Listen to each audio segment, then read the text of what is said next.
If you're a fan of captivating narratives, thrilling adventures, heartwarming tales, and mind-bending plots, you're in the right place. Welcome to our weekly compilation. Campers, backpackers, and park rangers. What is the weirdest or creepiest thing you found while in the woods? Story 1. When I was a teenager, my dad took my brother and I on a week-long canoeing, hiking, and camping trip to a series of lakes that were only accessible by trail or float plane. We launched at 5 a.m. and paddled for 4 hours until reaching the trailhead. Then we packed our bags into the first lake, dropped them there, and returned for our canoe. It was probably noon by the time we started paddling across, and it took a couple more hours to make it to the other end where the trailhead to the second lake was. By now, we were tired and sore. There wasn't any good spot for a campsite at the second trailhead, so while weary, we decided to press on to the second lake and find a spot there. We were running low on water, but weren't worried about it as there was an old sign at the trailhead that said there was a spring a few kilometers up the trail. As we hiked on, we would periodically see signs posted to trees, advertising the ever-decreasing distance to the sought-after and pleasantly named Silver Spring. About an hour after we had left the lake, we found a sign with an arrow pointing off into the bushes, directing us towards the water source. We left our packs and carried our canteens off into the forest. A few short minutes later, we saw a final sign with an arrow pointing to a spot just behind an outcropping of rocks. We eagerly rounded the outcropping and stood there, stunned, dry mouths agape at the sight of a giant, freaking silver painted metal spring with a sign above declaring Silver Spring, with an arrow pointing down at it. Keep in mind that this was literally in the middle of nowhere, a full and hard day's travel. Whoever lugged that son of a frickin' thing in there and made signs and arrows to match, my hat goes off to you, my friend. I hope you had a good laugh. Jerk. Shakes fist at the sky. Dad! It is a dad joke. It sort of reminds me of like Muppet Movie where they say turn left at the fork in the road, big giant fork in the road. The effort that goes into it, you know. And this is why ChatGPT will never replace actual human work. Story 2. I grew up with a very outdoorsy family. We always went camping and hiking in the summer. I grew up outside. My mother told this story to my sister and I about a time she went camping with my dad before we were born. I was in my tent, and it was the middle of the night, perhaps 1 a.m., and I had woken up to go pee, just like normal. I was about to unzip the tent when I heard a small scratching sound. I paused. It was a slow, deliberate, crunchy, digging kind of sound. It was too rhythmic for an animal, so after making sure it wasn't your father who was sharing the tent, I unzipped a corner of the door and peeked out. The moon was just bright enough for me to see a young woman squatting right next to our little two-man tent, digging at the ground with her bare hands. Even your father was scared, so he went and shined a flashlight on her and told her to go back to wherever she had made camp. The woman got up silently, leaving a 4-inch deep hole next to the tent and started walking away. I went outside, went pee, and got back into my sleeping bag. A few minutes later, I was awoken by a clattering sound of a person or animal walking around where we had to put our stuff. I looked outside again, and the woman was crouched low, walking around our stuff and looking at things the way a monkey might. Your father stepped out of the tent, shined the flashlight on her again, and she faced him. He asked her to kindly leave their stuff alone, but she just stood there, dirty and neglected-looking, but clearly not malnourished, staring at his light. He gave up and went back into our tent. Soon, we heard her digging again at her little hole, which was literally 6 inches and 2 pieces of thin nylon from my head. I shouted for her to go away, and she ran away in an animalistic kind of way and never returned. I fell back asleep, and in the morning, our stuff was scattered, but nothing was stolen. The end. Well, Walter White crystal heads love digging. Don't know what it is about it, but apparently it's fun as hell to smoke Walter White crystals and then dig holes. There's an area here in central Texas famous for being a go-to location for Walter Whiteheads to go and spend the entire weekend digging for arrowheads until the cops show up and search them. I was not thinking that when I was reading this story at all. I was thinking it was just someone who was just raised by animals or something like that. I guess either way could be the truth. Which one do you think it was? Do you think it was something paranormal or creepy, or illicit substances involved? Story 3. I was geocaching once, and I was just wandering through the woods. I came across a small patch of trees that had Mr. Potato Head faces nailed to them. I was 15 kims from civilization and nowhere near a trail, as the cache was deep in the woods. I contacted the cache owner, and he swore they weren't there when he put the cache together, and it was his private land, so nobody should have put it there. The other instance of weirdness was when I was hitchhiking and decided to set up camp off in the woods not far from the highway, had a fire, ate, and set up my little tent. Fell asleep without a problem. Woke up in the middle of the night to some heavy breathing outside my tent. I listened for a bit, scared smegless, and then some movement, and the sound was gone. Woke up the next morning, and there was a photo of a family stuck with a nail to the tree right beside my tent and fresh footprints in the dirt. Being the idiot that I am, I followed the path of the footprints a kilometer or so back into the woods where it ended at a road. Across the street was an abandoned house, and while checking out the house for anything useful, I found several other photos of the people from the photo, individual headshots, and notes apologizing for not protecting them or not being there for them. I got a feeling like I wasn't alone and decided to make an exit, and as I came out of the house, there was a pickup truck in the road watching me leave. He offered me a ride back to the highway and some food and drink and told me all about the family that lived there and how they all passed away. I never visited the area again. It was near the border of Montana/Alberta, and I have since moved far, far away. This is actually kind of sweet in the worst possible way. Some dude probably felt that those people deserve to be remembered. Of course, the decision to perform this requiem by terrorizing random campers is questionable, but still sort of sweet. This sounds like a movie, really. I mean, it just sounds like the story of someone who is just really tortured by a past incident, and being alone for so long has just really had time to just dwell and let these incidents fester in his head. I hope he gets help. Jeez. Story 4. I am neither of the things in the title. However, I was in a Firewise program with the county. We'd clear roughly 200 square feet around somebody's house. Anyway, we were clearing brush around an elderly man's home, and he suggested over and over that this one area was of no threat and to just skip it. Well, we can't just skip it. That'd leave a weak spot, so we had no choice. After getting almost all of it clear, there was a bit of ladder fuel in one area. We used a bladed weed eater to do this kind of thing. After getting almost the entire 10 to 15 square foot patch cleared, I could not knock down this one patch to ground level. Dented my blades, and I was confused. Realized I was hitting a metal bar, so I dug around and realized it was a refrigerator buried so deep only the door handles stuck out after I knocked off the dirt. After finding this, I alerted my coworker/friend. By the way, we never found anything like this. Usually it's just trees and bushes and shrubs, etc. So he comes up, and we play the "No, you open it" game. After about 5 minutes, curiosity gets the best of me and I open it. But it's jammed. So I start reaming on it, and he helps me, and it kind of screeches a little bit. It smelled like nothing I've ever encountered. The most horrid stench. We back up like 30 feet, and it doesn't help. So I walk up and open it all the way. The smell made my eyes water and regret having a nose. My mouth was open a little bit, and I could taste that foul stench. I figure, what the hell, the worst already happened. I peek inside, and it's a random assortment of bones.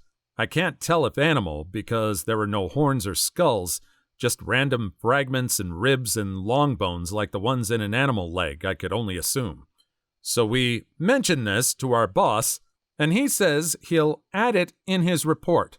A couple weeks later, it becomes I don't know the word, area of interest, I guess. Apparently another service had to investigate it. However, since this was the very last of the entire area to be cleared once we left that day of finding it, nobody went back until that service crew arrived a month later, only to find a large hole where the fridge was. The homeowner denies there ever being anything there at all, just a hole in his land. I still don't know what I stumbled upon. This story wins. Story 5. About 25 years ago, I went hiking in Fossil Falls, just outside of Ridgecrest, California, with some friends. Once we hike down the falls, we get into the opening of the canyon and start smelling what smells like something unalive. As we walk on, the smell gets stronger. We decide to find out what it is. We come upon an area where the smell is just overpowering. On the surface of the ground in this area, there appears to be a couple oil slicks pooled at the top of the surface of the ground, which appears to have been recently dug. We attempt to dig down about 6 inches, but the smell is just beyond anything we can deal with. We decide to leave and call the cops. The cop gets down into the canyon part of the falls, picks up on the smell, and tells us this isn't a good sign. As we get closer, but not even to the place where the smell is coming from, he starts calling in lots of reinforcements. More cops, helicopters, etc. He told us that for something to generate that kind of smell, someone would have to bury a deer or something of similar mass to make that kind of smell.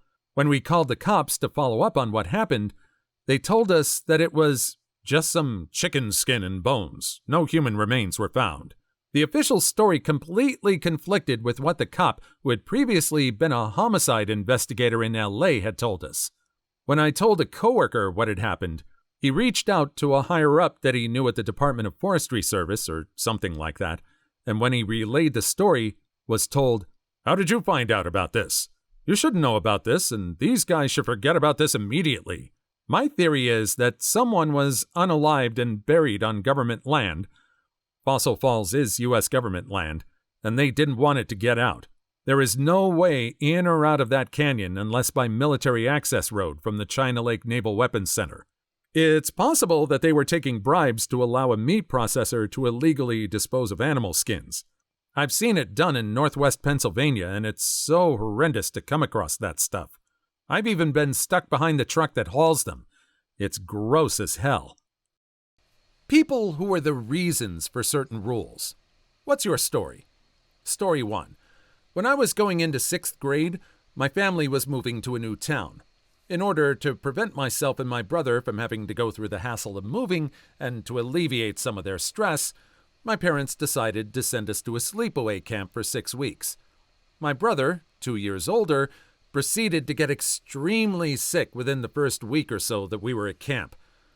He was on bed rest, and at more than one point the staff had to bring him into the small town nearby to go to the hospital.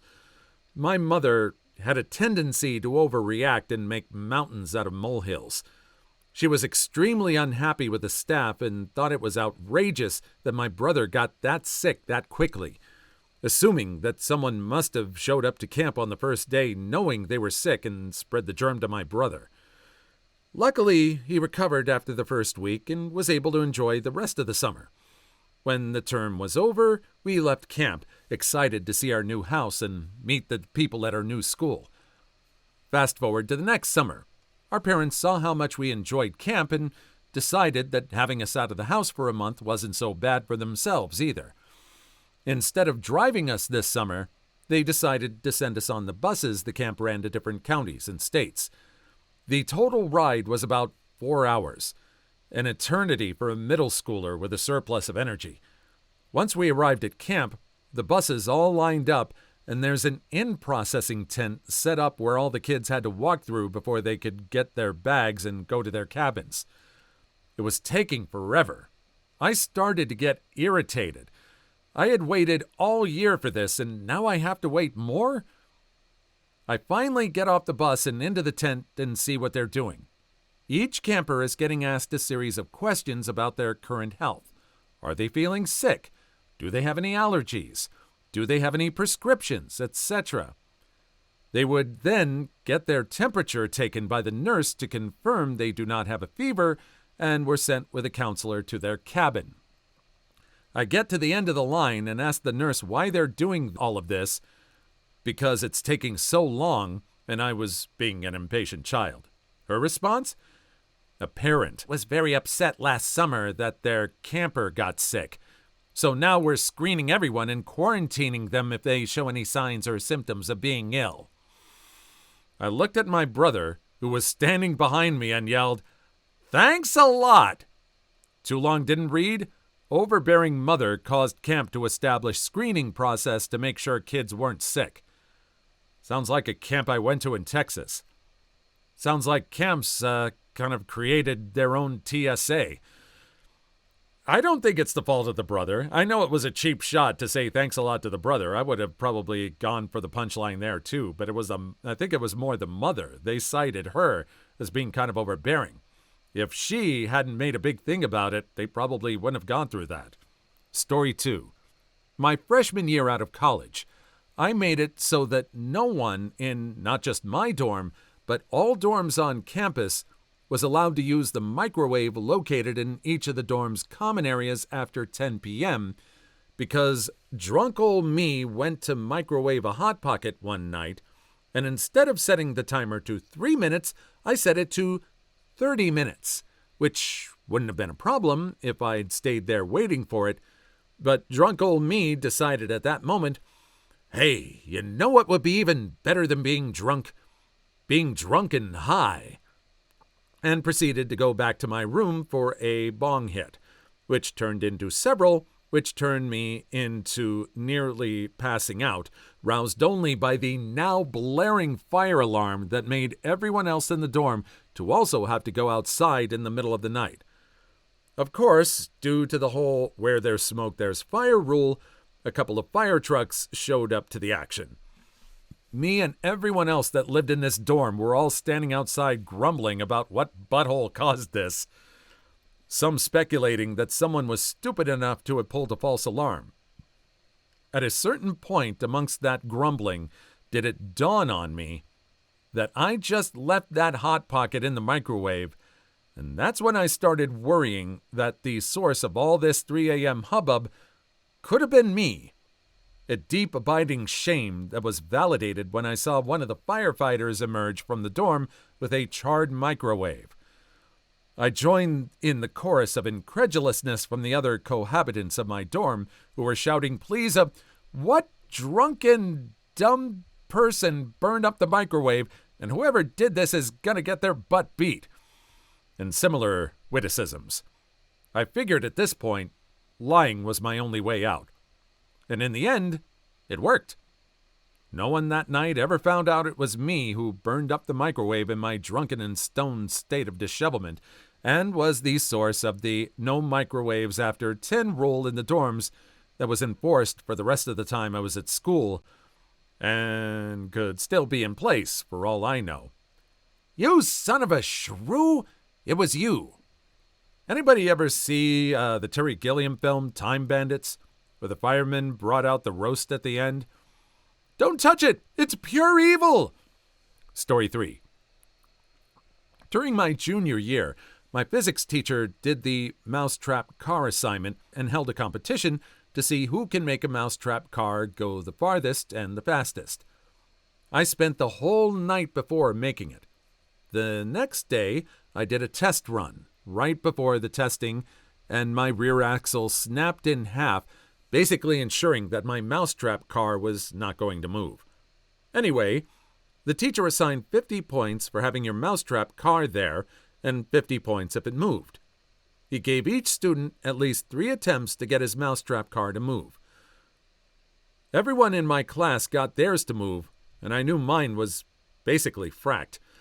We were doing these runs in the hallway, and I was so glad that no one came out to see how mine would do. When it came to my turn, I set up my mousetrap and let it go. The car was barely moving, and I was losing my cool due to how fracked I thought it was. My teacher had to come closer, get on his knees, and see that the car is actually slowly moving. Confused students came out due to my celebration and howling, only to see the mousetrap car at my knees. I got full credit for the assignment. The physics teacher did the assignment again my senior year, and I saw that he changed it so that your mousetrap car had to go at least 1 foot to get those points. Maybe there were other students that were the reason for it, but as far as I know, the teacher had me in mind. Hey, I think some of those contests, it's like a lot of contests that corporations hold for prizes and stuff. They made up the rules, and it's our job to figure out how to obey those rules to the letter to get the most out of what we want. I think this just taught the physics teacher a lesson on how to set rules. I'm glad he got the full points. Story 4. Back in the day on Neopets, there was this rule that you couldn't make posts titled things like Girls Only Party, but the rule was never enforced. So one day when I was 12, and on my mother's Neopets account, since I was too young to use the Neo boards, I made one of those boards, and everything was fine for the first 10 to 15 pages. Everyone was staying within the rules on the rule-breaking post, so TNT, the Neopets team, basically the mods and developers and stuff, left us alone. And then someone decides to roleplay going swimming, which was kind of risky, and I warned against it. Shortly thereafter, someone made a post that was pretty similar to the following. Oh, okay. Gets out of water. Bikini falls off. Oops. The board was instantly deleted, and my mother's account was permanently frozen, and from that day forward, when someone used the word bikini on the Neo boards, a filter changed the word to cardigan. Gotta love those filters.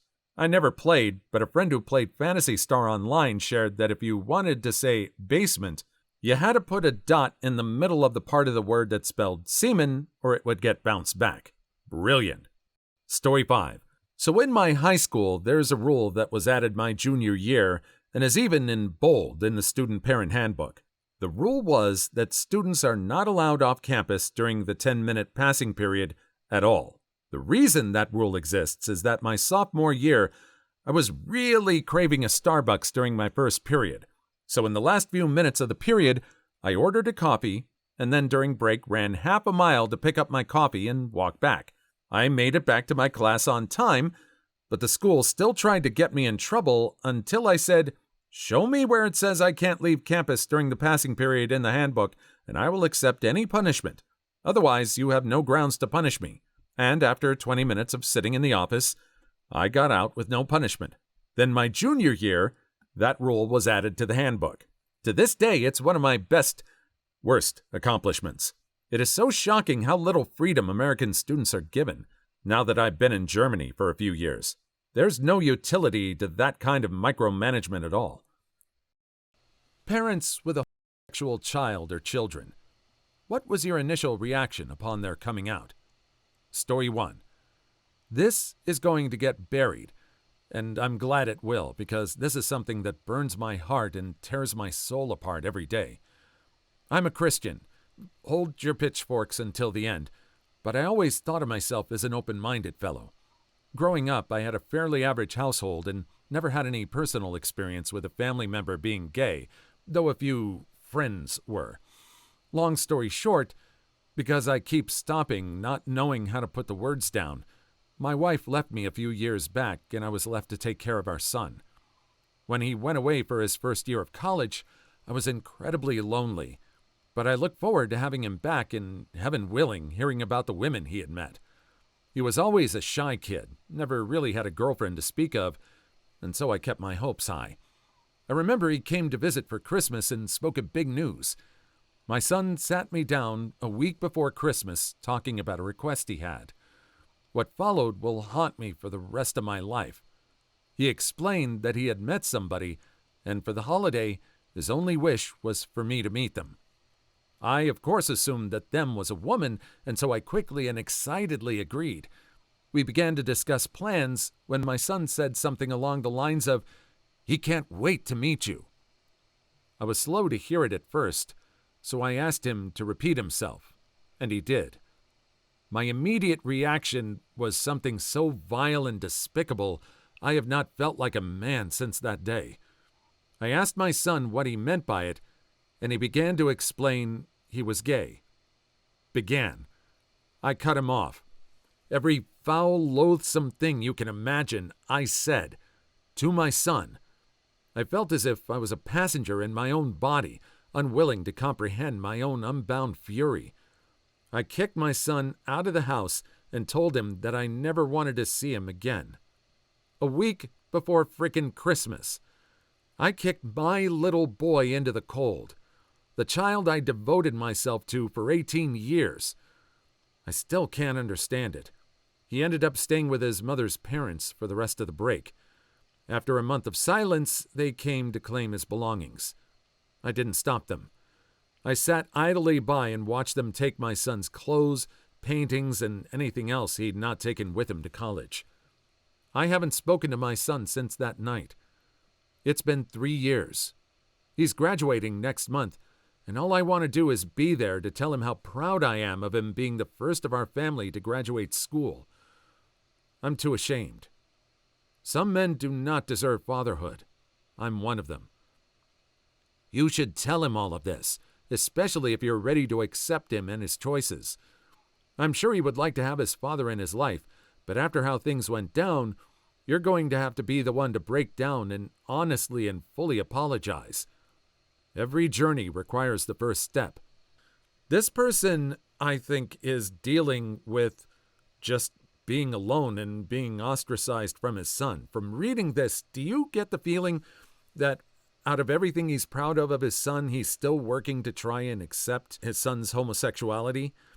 Because I think that's what it is, but I believe that he is more than willing to open up a conversation with his son and be open and discuss things. And I really hope that's what he does. What do you think? Story 2. My mom's reaction to me telling her I'm bi when I was 14. You are not. You are not. You are not. It's just a phase. You're just curious. Then lots of hitting, telling me I should be grateful for the roof over my head, threatening to kick me out of the house, telling me I couldn't leave when a friend's mother offered to let me live with them. She told me everyone would hate me if they knew, told me bi people, frick animals, etc. Years later, asked me if my serious boyfriend would still want to marry me if he knew I'm bi. I told her he would, and she said, I'm not sure why, since you just leave him for anybody. We no longer speak. My life is much better. I'm 26 now and still bi. Some phases. It saddens me that she reacted the way towards you. Some people are so bigoted, even their own children aren't safe from it. It's good that you're happy now, though. And if she was stupid enough to push her own child away for being who she is, then you truly are, as you said, better off. It kind of sounds to me like this mom's personality is very more controlling about things other than choice of romantic partners. I think there are other reasons why she chooses to stay away. Story 3. My sister's gay, and she came out on my 16th birthday when my mom and I traveled to where she was living. She was 19, away at university. We were sitting in the restaurant, and I got up to go to the bathroom. I came back to see my mom and my sister crying. I'll never forget my thought process, trying to figure out what was going on. At first, I was like, oh, hell, my sister has cancer. And right away in my head, I said, no, you idiot, she's just gay. I have absolutely no idea where that came from, as I have never considered the fact she was gay. She's a bit of a tomboy, but so am I, and neither of us really dated at that point. It wasn't a big deal. My mom told her she loved her, but it would just take some time to wrap her brain around. I remember going home and my mom telling my dad and my brother. We were all fine, but did experience a few days of being like, okay, so she's not going to have a husband, she's going to have a wife. She might have biological children and might not. Nothing else all that different, really. She's been living with her girlfriend for about 3 years now, been together for 5, and they came to all our weddings, holidays, and whatnot together. Her girlfriend is totally a part of our family. All our friends and family know about it, and it's never been an issue. I just wish she'd come out sooner and didn't feel like she had to keep this a secret from us. She knew my family was liberal and totally accepting of all that stuff, but she was worried it would be different when it's someone in your immediate family. Breaks my heart knowing that not everyone is accepting and that it's even an issue. I'm glad this one came out all right, and I think everyone is accepting. I think of many people that are open, that claim they're open about homosexuality, are really thinking about the situations where it's other people. Not too many people take the time to really examine, well, what if it was one of my kids? Or what if my significant other decides to divorce me because they realize they're homosexual? You really have to have that kind of introspection. I think at some point you have to sit there and think, how would you react if it was that closely happening to you? At least they were really empathetic, and I'm glad that the girlfriend ends up becoming a part of the family. Story 4. My best friend came out to his parents about wanting to be a woman. Their initial reaction wasn't shock, but upset by the emotional pain he's been going through most of his life. They've been buying him estrogen since he came out about it and plan on paying for his operation next year. About me being a good friend and whatnot? Honestly, I don't deserve the kind words. She's been a great friend for the last few years now, and just because she can't help what she feels on the inside shouldn't have anything to do with our friendship. I didn't accept her as a friend before just because she had a penis, and I'm not going to lose a friend just because she doesn't. This is the first trans comment I've read, and I'm glad it's on here. I think trans children have it even worse than gay children. Obviously, not all the time, of course. It's still even less accepted and understood by many, so I can only imagine how hard it must be to live that kind of life. I'm glad your best friend has such loving parents and a friend. Story 5. My oldest has been out for about 15 years. At first, it was hard, but not because I have issues with people being gay. Instead, I worried about how hard things might possibly be. Even though attitudes are changing, there's still a lot of prejudice out there, and I just plain old worried that things would be harder than if they were straight. That said, I think my eldest was a bit disappointed there wasn't more drama. I used to find helpful P-flag pamphlets slipped under my pillow. Eventually, this phase passed. I like the partner, and we include the partner in all family things, so it really is no big deal. Exactly. No parent wants their kid to be gay because it's not really convenient. Your parents want you to be happy and for things to be as simple as possible. Story 6. For me, it's the opposite. My dad came out as gay last year. I'm 37 and my dad's 59. My mom passed away 5 years ago with them having been married 33 years. When my dad told me, I was shocked as he had hidden it so well for his whole life. Once I'd gotten over the initial surprise, I told him it was fine, and it made no difference to who he is. We've always had a very strong relationship, and he was afraid that by coming out, I'd reject him and stop him from seeing his grandchildren. It makes no difference to me. He's my dad, and I love him. I can only imagine how difficult it must have been for him trying to suppress his feelings for 40-odd years. He probably really did love your mom, which is why it was so difficult for him to come out. Just remember, your mom and dad were married for a reason. They did love each other. I know I talked before about really taking the time to reflect on if someone really personal to you or in your family came out as gay. I have to admit, I've never really thought about if my parents or any of my grandparents came out. I would think that I would be very accepting, but I would really have to take some time to reflect on that to really know myself for sure. Please like and subscribe if you made it this far. I hope you'll enjoy the rest of the video and have a wonderful day. Story 1. I stalked my husband for 2 years before I formally met him. I, 24 female, married my husband, 28 male, about a year and a half ago. The first time I saw my husband, I was a freshman in high school. He was a freshman in college. He was walking his dog at the park when he stopped to talk to my brother, 27 male, because they happened to go to high school together. That was the moment I became hooked. That same day, I found his Instagram, his family's social media, and also where he lived since my brother offered to walk him home while I tagged along. When I got home that day, I knew I wanted him, but of course, I was only 14 and he was 18, so I came up with a plan.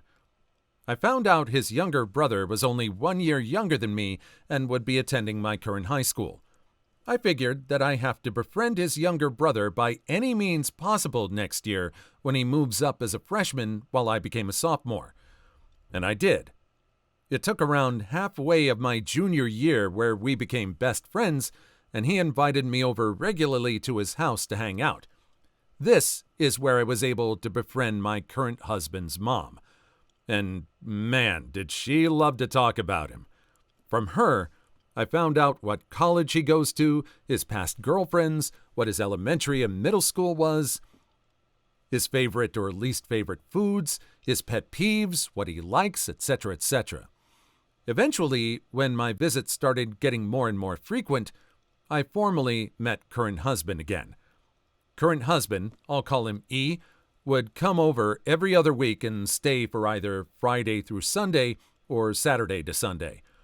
On those days specifically, I would wear my cutest outfits to impress him, and also joke around with him a lot. Eventually, I befriended him as well. A little background on E. He is the school record holder for a certain sport at my school, which I just so happened to do.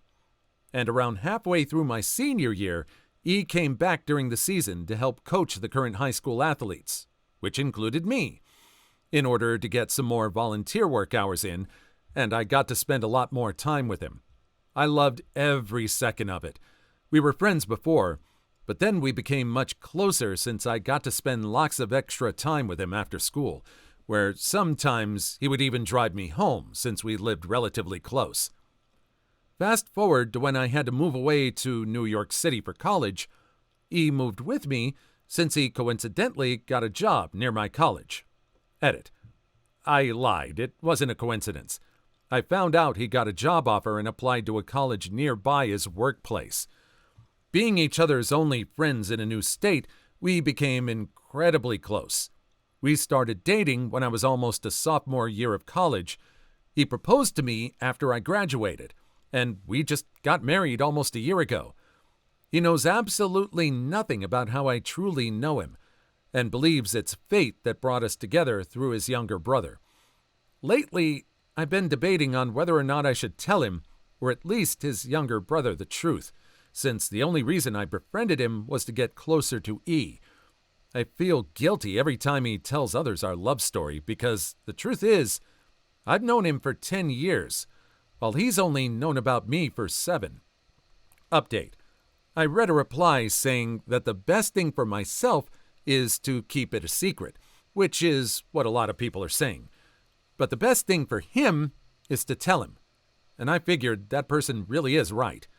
I will be telling him this Tuesday on his day off. He deserves to know who we married. Update, July 6, 2023. I told him this 4th of July.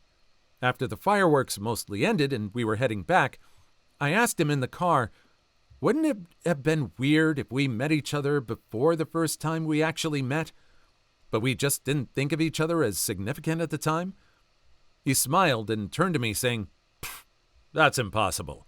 There is no universe where we would have met and I would not think of you as significant." That statement struck me in the heart because I knew I would soon prove that sentence very wrong. But I continued on with my plan anyway. What if I told you we've met each other before? Before that time I was introduced as E's little brother's friend. He looked at me like I was crazy. So that's when I pulled over on the side of the road and pulled out my phone to show him the post I put up here before that explained everything. He took about 8 minutes to read the whole thing, and when he finished, he put the phone down and stared straight ahead, almost like he was dumbfounded, scared and confused all at the same time. I started throwing out every excuse and apology I could muster at the moment for about 15 minutes straight when he decided to tell me to stop. And I did. Then he just sat there and sobbed uncontrollably for about 10 minutes before he finally asked me how much of our relationship and how much of my identity was fabricated according to his liking. I told him the honest truth. None of my personality or identity was fabricated for him, except for the fact of how we met. The only thing I ever changed about myself to make him like me more was lying about liking Chinese food. I hate Chinese food. But other than that, everything else was real. Although my friendship with his younger brother was built upon ill intentions, my friendship between his brother and I are now one of the most genuine friendships I have now. He just cried and told me that he does not want to divorce me at all, but he does want us to have some time apart so he could absorb the truth that I gave him. He also said that he expects me to tell his brother and mom this Friday because they deserve to know the truth just as much as he did. I told him, okay, and we drove the rest of the ride home in silence. When we got home, he hugged me and cried for about 5 minutes before he got out of the car, packed his stuff, and said that he'll be staying at a nearby hotel for now. He said that he knows that he still loves me, but does not yet know how to react to the fact that the beginning of our relationship was very, very orchestrated. To sum it all up, I guess telling him was a success? I honestly don't know. He sent me a good night and I love you text last night while he was at the hotel, so I guess he's not as much mad as he may be betrayed. Update 2. Woke up this morning to find out that hubby not only lied about going to a hotel to stay at, but also lied about not wanting a divorce through a text message. He went to his family's home, not a fracking hotel.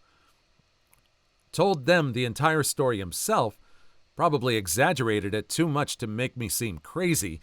His whole family wants nothing to do with me too, claims I'm psycho. He said that he lied about going to a hotel because he knew if he told the truth, I would try to stop him? Honestly, I feel so betrayed. I tried to be a good wife by showing him the true me, and this is what he does?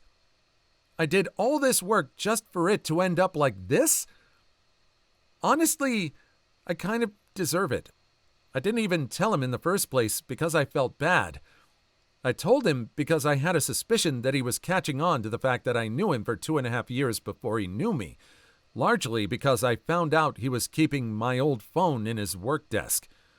My old phone that has screenshots of a lot of his old Instagram posts, plans in my notes app about him, etc.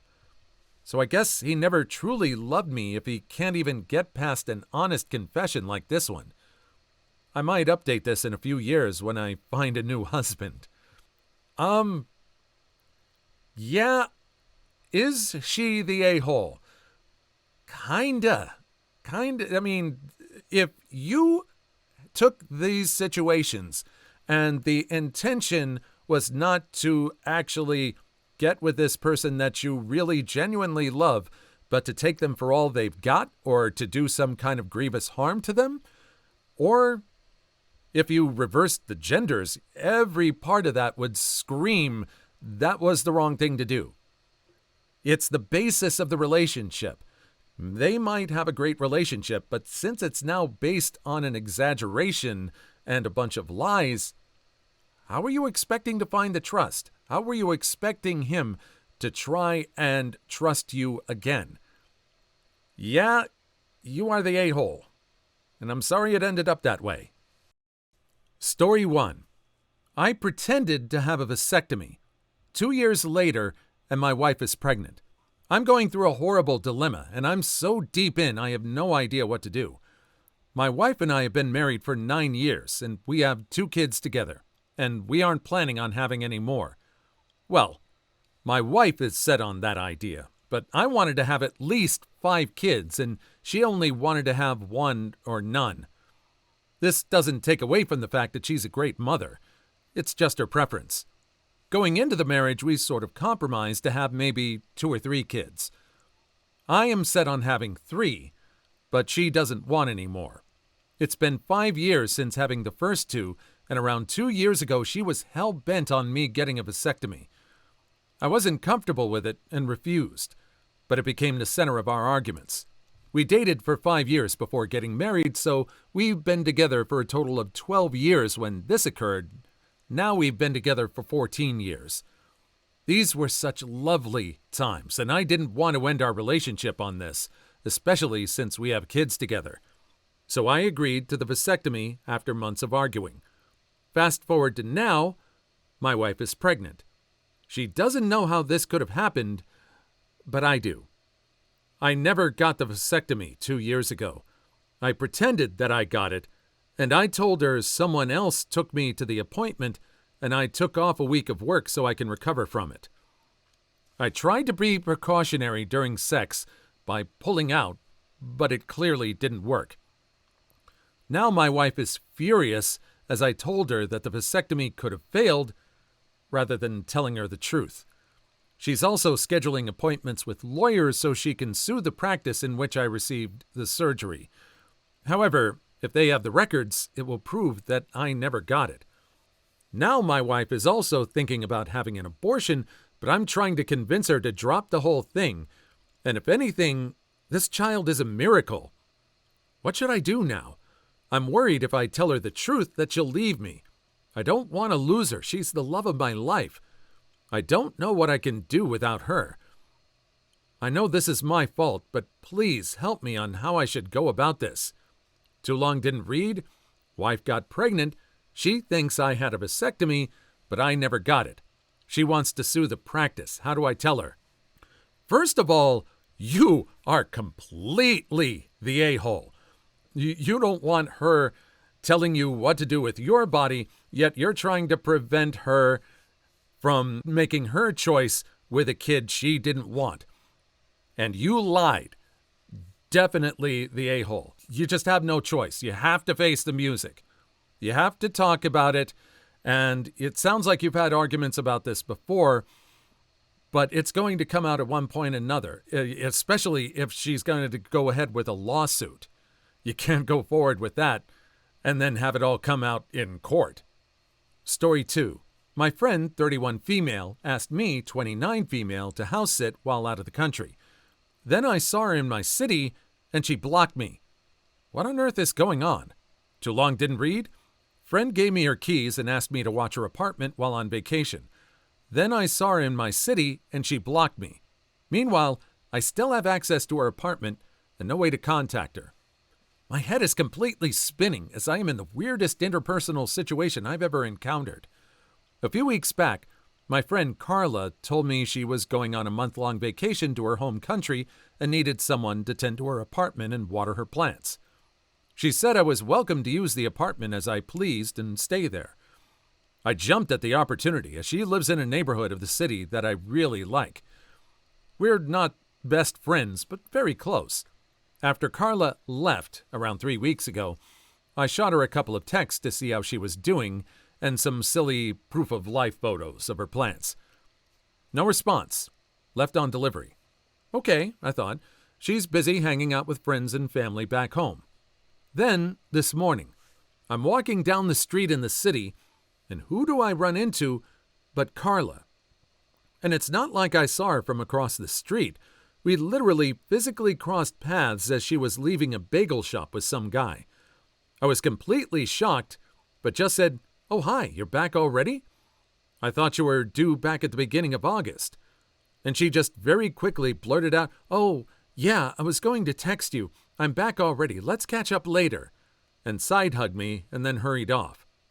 Around an hour later, I sat down in the park to have lunch and pulled out my phone. I decided to just text her that I hope everything is okay. And I'm shocked to find out that she's blocked me absolutely everywhere. In a panic, I tried to call her, straight to voicemail. Mind you, I still have the keys to Carla's apartment. I have no idea what to do and am in complete shock. My mind goes to the wildest places. Is she in danger and being trafficked by this person? Seems unlikely, but who knows? I do not plan to return to the apartment and am going to find a way to leave the keys at the front desk. In the meantime, can anyone help me understand what the hell is going on? Update 2. Keys dropped off. Hi, everyone. As mentioned, I went down to Carla's place again this afternoon to drop off her keys. I told the doorwoman Carla had asked me to leave her keys and to please let her know that I did so when she got back. The doorwoman made a comment about how she couldn't wait to see Carla's dog again, so I decided to probe and see if she knew anything. All she knew is that Carla would be away for a month and that someone would be in and out while she was gone. The doorwomen in the building are pretty friendly and social. I met some of them before while visiting Carla. They're pretty in the know about what's going on in the building. I asked if she'd seen Carla coming or going, and she said no. So that's done and dusted. I got rid of the keys and no longer have access to the apartment. Some mentioned I should go in and get pictures, stay there and wait for her to come back, etc. But I was just too scared to take the risk. Some of you have asked how I know Carla. Our friendship goes back about 5 years. We both worked in a toxic office environment and kind of bonded over how much we hated it, and quit at the same time. We remained friends even though we didn't talk too much until after the pandemic. Over the past year or so, we've hung out regularly, just doing normal stuff like grabbing coffee or drinks, movies, etc. I've always noticed that she's pretty private and quiet, but not in a concerning way. She came to the U.S. for college, so she's been in the country for a long time. She was briefly married to an American man after college, but he's out of the picture and she never mentions him. She's from a very conservative, traditional background. Some have mentioned rehab or illicit substances, and I guess it's a possibility, but it would just be so out of character for her to be involved in anything like that. Some have also asked for more details about our interaction yesterday. Literally, it was so unremarkable besides how hurried she'd seemed. But she didn't seem scared or distressed, just initially very surprised to see me, and then kind of rushed. The guy she was with was just a generic-looking young white guy, and he even smiled politely and waved as they were running off. He did not look menacing and did not have his hands on her or anything, but I know that doesn't necessarily mean anything. I hope to have more updates soon. I reached out to another mutual friend, a fellow former coworker, and hope to get a response soon. Well, you're not the a-hole. I mean, you're concerned. You said that you two were close, but not best friends. But it could be one thing or another. She could really be in trouble, or it should just be a very personal situation that she's not comfortable sharing with you. I would have probably just kept going with the apartment and just maintained it. You know that she's going to come back. I mean, if it's possible that she doesn't come back when she said she would, then that might be an issue to get more involved. Maybe talk to her when she gets back, or keep texting her. If she's willing to share something different, then cool. And if not, it's kind of not your business, but maybe let someone know, talk to someone in authority just in case. It's kind of hard to say, but so far you're keeping your respectful distance. Story 1. Today I fracked up by getting tested to donate a kidney to my wife. I decided to get tested to see if I could donate my kidney to my wife of 6 years. We have 2 kids together. Female's 4, male is 2. My wife got sick just after our son was born and now is in need of a kidney transplant. We checked with her relatives, and none were a match or a viable donor. Last week, I got tested. I knew it would be a long shot, so I decided to get tested to see if I could donate. I got a call the other day saying that I was a match. The doctor then said something about wanting to do additional testing due to some information from the HLA tissue test results. I didn't think much of it and agreed. Then the results came in. I was shocked and confused. He explained that because of how DNA information is passed down through generations, a parent to a child could have at least a 50% match. Siblings could have a 0 to 100% match. It was rare to have a high match as husband and wife. I asked what that meant. He said that my wife and I have an abnormally high match percentage. Long story short, no, I'm not kidding. I was put up for adoption before I was born, placed into a family that moved across the country. I knew I was adopted, but we didn't have any information about my bio family. It was a closed adoption. I met my wife by chance 8 years ago. I was on a trip from work and she was working at the site I went to. We worked together for a week. We exchanged numbers and kept in touch. I was sent back there 3 more times that year, and each time we became closer. I was given the opportunity to be transferred out there in a new higher paying position in a different department as hers. The rest is history. I don't know what to do moving forward, but I know it may be wrong. She's my wife and the mother of our 3 kids. This post is probably going to get removed, but it's all true. Too long didn't read. Wife of 6 years needs a kidney. I got tested, and we have an abnormally high match percentage for being husband and wife. Forgive me if I'm wrong, but this doesn't say that they are actually related in some way. It just says they have an abnormally high match percentage. I think the best thing to do would be to tell her the truth, and just moving forward, if that means enough to them, which it probably should, to get further testing just to prove their lineages, or something. I mean, at the very least, hopefully, I would think at the very end, this means that she would be able to get a kidney transplant, that she would be able to live. That's the most important thing. I mean, forget everything else. Story 2. Am I the a-hole for not switching my first-class seat with a 10-year-old boy's economy seat so he could sit with his family? Background info. I, 23 female, have been planning a trip to San Francisco for around a year at this point, and had booked my tickets a year in advance. Around about a month or 2 before this trip, the airline called me saying they'd like to upgrade me to first class due to my points and being a member.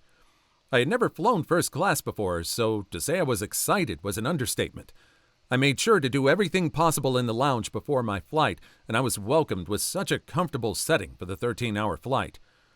About an hour into the flight, a flight attendant comes up to me and asks me if I'd be willing to swap seats with a 10-year-old boy who was in economy so he could sit with his family in first class. From what I was told, the 2 parents were both members and had also received upgrades, also not realizing that their son wasn't able to be upgraded with them. So they got their first-class tickets, but he was stuck back in economy. The flight attendant began giving me some options as if I had no choice but to move, and she was saying things like I'd get another free upgrade in another flight, or I could get a full refund for the flight. I asked her if there was any chance I could stay in my seat because I genuinely thought I was being kicked out, and she said that the 2 parents and I were the only upgraded passengers on the flight and there were no other first-class seats available. So if there was to be any chance for the boy to sit with his family, it would only make sense for him to sit in my seat. If this was a different situation, such as they'd be overbooked to first class and the boy had purchased a ticket, it would be a different story. But I got this upgrade because of how much I fly on the airline. Also, I may have considered it if the parents had bought their tickets, but they hadn't either. No hate for the flight attendant. She was very polite and respectful during the entire ordeal. She accepted my decision and was very nice and said that everything was okay and they were going to figure it out. Never saw the parents, sitting far away from me. I did get shamed by an old woman in the seat next to me who told me that I made a child sit on their own for 13 hours. I get a 13-hour flight alone for a child is the scary part, but I saw him walk up and down the aisles like every hour to meet his parents, so it wasn't like he was alone. So, am I the a-hole? Because supposedly this is what an a-hole would do? You can be completely right in your reasoning and your logic and everything about a situation, and you can still be an a-hole. And this is one of them. Both of you got upgraded. Both you and the parents got upgraded. Maybe the parents should have checked if their kid would be first class upgraded as well, and then they could have made their decision. But you were also given options. You could have gotten money back. You could have gotten upgraded on another flight, maybe on the flight back. And yeah, I'd say you're kind of the a-hole. Not a full-on meaning to be an a-hole, but kind of still an a-hole. What do you think? Please leave your story in the comments. I would love to make a video on them in the future. Also, don't forget to like and subscribe.